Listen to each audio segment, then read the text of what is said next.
চলেন আমার বাড়ির কিছু কবুতর এবং পশু পাখির আপডেট আপনাদেরকে দেখাই। তো চলুন, এখানে একটি কবুতরের বাচ্চা রয়েছে দেখেন। আমার 12টি ঘরের মধ্যে এখানে একটি ঘরের ভিতরে কবুতরের বাচ্চা। তো কবুতরের বাচ্চাটিকে আমি এখন ধরলাম দেখেন। এখানে এটি মূলত 150 থেকে 200 গ্রাম হয়েছে একটা বাচ্চা। সম্ভবত আর 5 থেকে 6 দিন পর বিক্রি করা যাবে। তারপর দেখেন এই কবুতরটিকে ধরতে গেলাম, ধরতে পারলাম না, যাই হোক। তারপর দেখেন এখানে আরেকটি বাচ্চা, এটি মূলত গিরিবাজ কবুতরের বাচ্চা। তো এটিও ধরতে গেলাম দেখেন, এটি মূলত 7 দিনের বাচ্চা। আরও বিক্রি করতে করতে আরও কমসে কম 11 থেকে 12 দিন পর্যন্ত সময় লাগবে। তারপর দেখেন এখানে একটা রেসার কবুতর ডিম নিয়ে বসে আছে।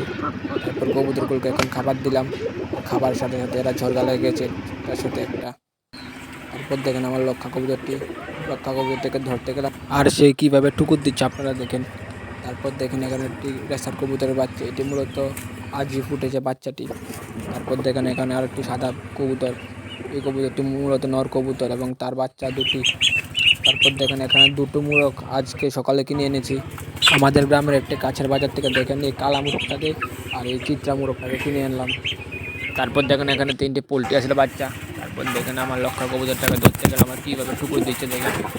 নতুন নতুন করে মানুষকে টুকুর দেয়, দেখেন এর অবস্থা, সে কী করছে দেখেন। তার বাচ্চাটিও দেখেন আপনারা। তারপর দেখেন এই মাদি কবুতরটা ডিম নিয়ে বসে আছে। কবুতরগুলোকে এখন খাবার দিলাম, তারা খাচ্ছে। একটি মূলত ভাত দেওয়া হয়েছে দেখেন। এখানে সব বিভিন্ন জাতের কবুতর রয়েছে, লক্ষা কবুতর, গিরিবাজ কবুতর, রেসার কবুতর। তারপর দেখেন এই কবুতরটা ডিম নিয়ে বসা আছে এবং তার মাদিটা। তারপর দেখেন আমাদের লক্ষা মাদিটা, না সরি, এটা নর কবুতরটা।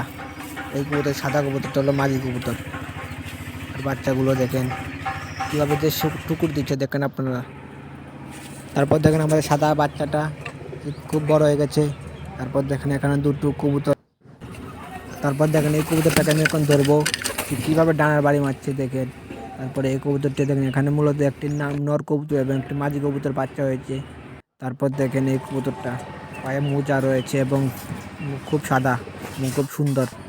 তারপর দেখেন এই গিরিবাজ কবুতরটাকে ধরতে গেলাম, কীভাবে সে বাড়ি মারবে দেখেন আপনারা। এখানে মূলত কবুতরটাকে ভাত দেওয়া হয়েছে, তারা খুব আনন্দে ভাত খাচ্ছে। এবং আমার বিভিন্ন গরুগুলোকে দেখেন, এখানে গরুর বাচ্চাটা রয়েছে, এটি দেশি গরুর বাচ্চা এবং ওদের মা বাবাগুলোকে দেখেন আপনার। দেখেন এই গরুটাও মূলত দুধ উৎপাদনের জন্য পালন করা হয়। তারপর দেখেন আরেকটি দুয়াসলা গরু, এটিও দুধ উৎপাদনের জন্য পালন করা হয়, এটি থেকে রানিং দুধ দোয়ানো হয়। তারপর দেখেন এই সব কবুতর চলে গেছে, কিন্তু আমাদের রেসার মাদিটা ওখানে রয়ে গেছে।